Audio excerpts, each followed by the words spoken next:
परम पूज्य स्वामी जी महाराज सर्वत्र व्यापक तथा इस समय हमारी मथुरा गद्दी को संभाल रहे छोटे महाराज जी, बस सभी जिले के वरिष्ठ कार्यकर्ता हमारे बराबर सहयोग कर रहे महात्मागढ़, श्रद्धेय बुजुर्ग वर्ग, दूर दराज से आयु हमारे सत्संगी भाई बहने, बच्चों और बच्चियों, सभी के चरण कमलों में हमारा जय गुरुदेव स्वीकार हो। कोई बात नहीं, जो जहाँ तक जानता है करता है वही बात अपनी रखता है।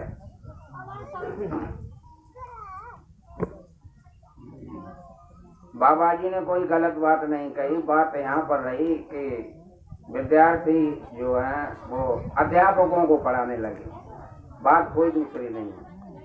जो आप जरा जरा से बच्चे हमारे कहाँ अगम ज्ञान को प्राप्त कर चुके हैं, या कोई 5वें का बच्चा हो और MA BA वाले को क्वेश्चन करे तो शोभा नहीं देता है। बात ये वो समझ नहीं सके। बाबा जी की बाणी सभी सच्ची थी, लेकिन ये जो सत्संग में ये चीज नहीं होती है, अलग होना। बाबा जी ने बच्चे के बारे में कहा तो कहा कि बच्चों को बहुत बड़ा रूप दिया। मैं तो हमेशा कहता हूँ कि the child is father of the man, बच्चा तो मनुष्य का पिता होता है। ये बच्चे तो बाबा जी के बाप भी। The child is father of the man, बच्चा मनुष्य का पिता होता है। बताइए, कोई पिता होता है, कोई माँ होती है, कोई मौसी बुआ होते हैं। बालक पैदा होते हैं, कहते हैं बाबा बन गए मिठाई निकाल ले, पिताजी बन गए मिठाई निकालो, बुआ बन गई सबको पैदा कर दो बोले ना। बताओ, तुमने कभी बच्चा पैदा करा? बच्चे ने सब घर पैदा कर दो। गलत तो नहीं कह रहा। जाते हो गए अस्पताल में, एकदम भाग के आते हैं, मौसी बन गई हम तो निकाल लो डिब्बा। सबको पैदा करने वाला कौन होता है? बच्चा। तब कहा the child is father of the man. बाबा जी कह रहे थे ईमानदारी से काम करना चाहिए। तो इंग्लिश में लिखा हुआ है कि all prayers of God is executive worship of God. सारे संसार की पूजाएं पत्राएं करना ये बेकार, अपना काम ईमानदारी से करना, इससे बड़ी कोई भी भगवान की इबादत नहीं होती। Unless work hard, you cannot succeed in any work. अगर आपका काम सच्चा नहीं है तो किसी काम में सफलता प्राप्त नहीं कर सकते। If you meet of God, अगर आप भगवान का भी दर्शन करना चाहते हैं तो if you meet of God, you should work hard, तब भी कठिन परिश्रम करना पड़ेगा। कितने जीवन भर, यहाँ 50 वर्ष हो गए तपस्या करते हुए, दिन रात एक घर द्वार दुनिया को छोड़े हुए, तभी तो कुछ मिलता है। अनलेस वर्क हार्ड क्यों ना सक्सेस इन बार, किसी भी काम में आप सफलता प्राप्त नहीं करेंगे। फिर meet of God to super God. God lives always the poor. गरीब कौन? ईश्वर उन गरीबों के साथ रहता है who work on the road, जो रोडों पे कठिन परिश्रम करते हैं, पसीना निचोड़ते हैं, चटनी से रोटी खाते हैं। माल मसाले खाने वाले तो नेता कहलाते हैं, उनके साथ उनकी मदद करना। यही तो बाबा जी पाठ पढ़ाते हैं कि आज तक कोई संसार में ऐसा आया जिसने कहा, ये पाठ पढ़ाया कि सबका स्वागत इस सत्संग में होता है, चाहे अच्छे हो, चोर हो, है नहीं, व्यभिचारी हो, डकैत हो, शराबी हो, सबको इस जगह पे जगह दी जाती है। और इस भारतवर्ष में कोई दूसरा समाज ऐसा है ही नहीं जो कि एक गलत आदमी को बैठने नहीं देंगे। लेकिन इसमें सबका स्वागत होता है और फिर सत्संग विवेक न हुई और यहीं से सब विकास होता है। यहीं से स्वामी जी महाराज भौतिक व आध्यात्मिक दोनों का पाठ पढ़ाते थे सारा। ऐसा नहीं कोई चीज छोड़ी हो। होता है कि बाहर से कोई भी आता है तो उसकी कोई गलती थोड़ी होती है।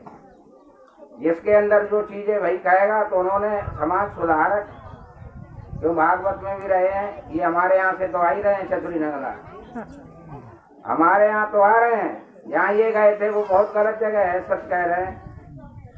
एक देवर ने देवर पे दावा कर दिया एक भाभी ने, हमारी गर्मी के मारे वो दावा रात में दावा करने का ही रास्ता में टकराएगी, संकल्प पड़े तो देवर रहेगा, भाभी तो गायब होगी बरई में। उस जगह से आए बाबा जी, तो मतलब जैसा देखा उसी के हिसाब से वो सही कह रहे थे। लेकिन ये समय सत्संग का था ना, और ये जितने भी होते हैं मैं बराबर बोलता हूँ कि जो मंच पर आता है ये संतों का मंच है, और जो भी मंच पे आता है तो एक ही शब्द कहेगा, कोई हो आज से अंत तक वही कहता है, बोलो सच्चे दरबार की जय। बोलते नहीं बोलते हैं, लेकिन संतों की इस गद्दी के अलावा सच्चा दरबार कहीं होता नहीं है। तो क्या शंकर जी कमाकले जो पार्वती से कहा था गौ गोचर लग जहां तक जाए, जहां तक भी मेरी दृष्टिपात होता है वो सब झूठ का पसारा है। तो पार्वती ने क्वेश्चन करा कि जब सब झूठे झूठे आप जहां तक देखते हो जिधर भी निगाह डालते हो तो फिर सच क्या है? तो उन्होंने कहा उमा कौन जानव अपना सत्य हर नाम जगत सब सपना, पूरा ही ऊपर नीचे सब असत्य है। अगर सत्य है तो उस प्रभु का नाम सत्य है। पूरी रामायण के अंदर 1166 बार राम शब्द है, 337 बार भरत शब्द है। बाबा जी एक एक पढ़ लेना। मैंने भी 76 में बीए किया है, फर्स्ट डिवीजन इंग्लिश से। सब बच्चे मेरे एक तरफ से ही, सब कोई भी ऐसा नहीं है कि जो मतलब ग्रेजुएशन न किए हुए हो। तो इसका मतलब ये थोड़ी है कि मुझे इस बात का घमंड हो। मैं तो बिल्कुल ही सादा रहता हूँ, फटा कपड़ा पहने रहता हूँ, सिंपल लिविंग आई थिंकिंग, सादा जीवन, उच्च विचार, अपने विचारधारा उच्च होना चाहिए। ये तो संतों की गद्दी है। कोई माई का लाल जितने भी हो, अब पहले से कहानी वहीं से स्टार्ट होती है। भागवत वाली बात आ गई, जब श्री कृष्ण भगवान का जन्म हुआ, मैं कह रहा हूँ सब यही सुनाते रहते हैं, किसी ने उनके लिए सगी माँ का दूध नहीं पीने दिया और मारने को सब दौड़ रहे थे। धोबी भी कपड़ा नहीं धोते थे उनका, कहते हम कंस के हैं धोबी है। और आज वो नहीं है। अर्जुन का मुख पाठ है अर्जुन का, और अर्जुन उनके बहनों ही लगते थे श्री कृष्ण भगवान के, रथ भी हाँकते थे। मैं कह रहा हूं आप सबने सुना होगा और लिखा भी है कि अर्जुन का रथ श्री कृष्ण भगवान हाँकते थे। और आज इनके आगे लग गई पंकज जी महाराज के, पंकज जी ड्राइवर है, श्री कृष्ण भगवान ड्राइवर ना है, उनके पीछे क्यों पड़े रहे? तो दिन रात भागवत लाखों रुपए का वो ड्राइवर नहीं थे क्या? मैं कह रहा हूँ, मैं कहूँ तो मुझे मारो, ये तो आपके शास्त्र कह रहे हैं। इसके बाद में अंत में क्या हुआ? जब महाभारत का समय लगा, महाभारत हुआ, पातक लगा, तो कहा कि आपने इतने कत्लेआम कर दिया। श्री कृष्ण भगवान एक बार, सगे रिश्तेदार थे वो, तो उनसे कह चुके थे कि तेरे दोनों हाथों में लड्डू हैं, अगर जीतेगा तो राज करेगा और अगर मारा भी जाएगा तो स्वर्ग जाएगा। लेकिन जब बाद में ये श्री कृष्ण भगवान ने कहा कि तुमको पातक लग गया है, अब काली पट्टी बांध करके और हिवारे में जाकर गल के मरो, क्योंकि जो तुम्हें कोई देख लेगा तो उसको भी गुनाह लग जाएगा। ये मैं कह रहा हूँ, सब उसमें नहीं रोज समझाते हो, सब गीताओं में सब में है नहीं है। लेकिन श्री कृष्ण भगवान झूठ बोले या नहीं बोले? झूठ नहीं बोले। आगे दोनों हाथों में लड्डू है, फिर ले जा रहे हैं वहां गलाओं को, और जो है नरक में डालने को, और नरक में भी डाल दिया। तो कोई भी गद्दी सच नहीं होती है।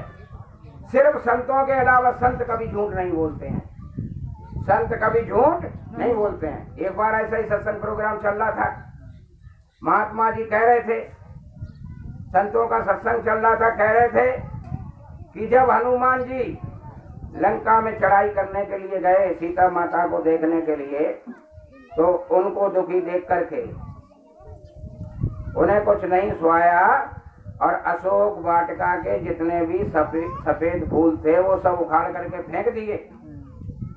उसी सभा में वहाँ हनुमान जी भी बैठे थे। वैसे थोड़े वो पूंछ उठाए बिल्कुल सादा वेश में।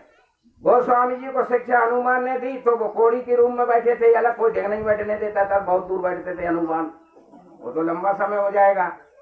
अब वहां पर मतलब जो है हनुमान जी बैठे थे और कहा कि संत कभी झूठ नहीं बोलते हैं, संतों के अलावा कोई भी ऐसी जगह नहीं है जो झूठ ना बोलता हो। और त्रिलोकी तीन लोक के मालिक जो है उनकी तो हालात आपने देखी है, सब आपको पता है क्या हालात है। यहाँ का तो सारा ऐसा ही मामला है।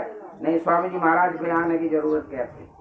अगर ये गड़बड़ नहीं होता, रास्ता सब ऊपर सारे ही रास्ते जाने के सब बंद पड़े हैं, सब नरकों के द्वार खुल गए, तो ये थी चर्चा आसमानों में जमी वालों का क्या होगा। कहा खुदा खुद आएगा, खुद रहनुमा होगा, वो स्वयं आएगा। उसी को तो कहा है कि जब जब हो धर्म की हानि, बाढ़ असुर अधम अभिमानी, त्यों त्यों ले प्रभु मनो शरीरा और मारे दुष्ट हरे भव। तो मतलब जो है कि तभी तो अब वो लोग समझ ये बैठते हैं कि पत्थर पर जल चढ़ाने का नाम धर्म है क्या? यह गंगा मैं ये नहीं कह रहा है कि चढ़ाना मत, फिर कहो कि ये मना कर रहे थे जय गुरुदेव वाले, यह गंगा मत नहाओ, इसको नहीं कह रहा। धर्म का अर्थ होता है कि अपने परिवार में बच्चों का क्या कर्तव्य है माता पिता के प्रति, माता पिता का क्या कर्तव्य है बच्चों के प्रति, कोई अचानक दरवाजे पे आ जाए उसका क्या स्वागत करना चाहिए, एक दूसरे का अध्यापक का क्या कर्तव्य है अपने शिष्य के प्रति, शिष्य का क्या कर्तव्य है उनके, तो इसको बोलते हैं धर्म। जब ये सब व्यवस्था बिगड़ जाती है तो जब जब हुए धर्म की हानि तब संतों का पदार्पण होता है। यानी ये सब बिगड़ गई है, नहीं बिगड़ेगी, कोई किसी की बात को मानने को तैयार नहीं है, चारों तरफ अंधेरा है। तो ऐसे माहौल में जब चारों तरफ से आंदोलन, तोड़फोड़, हड़ताल, धरनाग्रह, फोरंजी, कत्लेआम, कोई दिशाहीन जो दुनिया हो गई, तो थी चर्चा आसमानों में जमी वालों का क्या होगा, खुदा खुद आएगा, खुद रहनुमा होगा। तो कहा कि इतने पाप इन पर हो गए तो इनको दुनिया को खत्म किया जाए। तो वहाँ पंचायत सन 80 में हुई थी, जिसमें का 6 मिनट के लिए ऑक्सीजन गैस को खत्म कर दिया जाए, ये अपने यहाँ मर जाएंगे। जैसे अभी कोरोना बंद पड़े रहे तो पता ही नहीं कोई रहता है जब नहीं देश में। अब 6 मिनट में कोई सांस रोकने वाला है या नहीं? और अगर ऐसा समय आ जाए तो गुरु ने हमें वो शिक्षा दी है, आप आधा घंटा और 1 घंटा तक भी सांस नहीं लेंगे। कितनी बड़ी बचत की बात कही। इस पर कुछ और भी फकीर थे, तुम क्या यही समझते हो बाबा जी के चेला या बाबा जी, और भी तो जाते आते हैं पूरे संत। ये तो मतलब जो है कि सुप्रीम पावर है स्वामी जी महाराज, और भी तो वैसे तो कायदे में सुपर पावर के यहाँ 7 संत हैं पूरी पृथ्वी पर, 7, जिसमें स्वामी जी महाराज सुप्रीम पावर है। तो उन्होंने कहा कि उसमें हमारे भी तो बच्चे हैं, उन्होंने क्या गुनाह और पाप किया है? उस पंचायत में ये हुआ कि उन हमारे बच्चों ने क्या बुरा किया है? जैसे जय गुरुदेव के चेला सभी शाकाहारी हैं, है नहीं, किसी से न लड़ना मरना, अपना सूखी रोटी देखो नमक और रस्ते में खाते हैं लोग, हंसते हैं, तो उनको क्यों सजा दी जाएगी? तो ये भी फेल कानून दोबारा पास किया गया। तब कहा कि ये या एक बात पे आ जाओ, कोई किसी जीव को न सताए मृत्यु लोक में, शाकाहारी हो जाए। 100 गाय काटने में इतना आत्मा नहीं है जितना कि एक मनुष्य को मारने में होता है। ध्यान रखना, ये ब्रह्म है, साक्षात इसमें खुदा का घर है, ईश्वर का घर है। अगर एक आपने मनुष्य का कत्ल कर दिया है तो जितना पाप लगेगा उतना 100 गाय काटने में नहीं लगता है, ये भी ध्यान रखना। इतना बड़ा पाप एक, अगर किसी ने एक मनुष्य का कत्लेआम कर दिया है दोबारा उसको कभी जिस्म नहीं मिलता है, ये ध्यान रखना। अगर ये बात न होती तो श्री कृष्ण भगवान सगे रिश्तेदार बहनों के लिए काली पट्टी बंधवा करके वहां और नरकों में नहीं डालते। वो अपने सगे रिश्तेदारों को नहीं बचा सके, नहीं बचा सके। तो ये बताइए उस समय उन्होंने रथ का श्री कृष्ण भगवान ने, जिनका उन्हें वो नहीं बचा सके, काली पट्टी बांध करके और फिर मतलब हिवारे में गला के और नरकों को भेजा।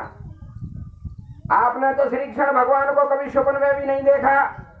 तो मैं आपसे ये पूछना चाहता हूँ, बहस नहीं कर रहा, आप ही रोज पढ़ते हो और रोज पढ़ते हो, सादा भाषा में लोग कह देते हैं कि भाई थूकते हो, भाई चाट लेते हो। ये आप ही कह रहे हो, मैं नहीं कह रहा, हमारा तो सत्संग और होता है।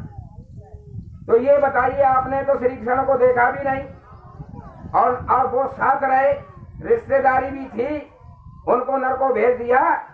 तो मैं ये पूछना चाहता हूँ, आप खाली बगल में चिमटा बजा करके पार हो जाएंगे? नहीं। अंधा गुरु बहरा चेला, कोई नरक में ठेलम ठेला।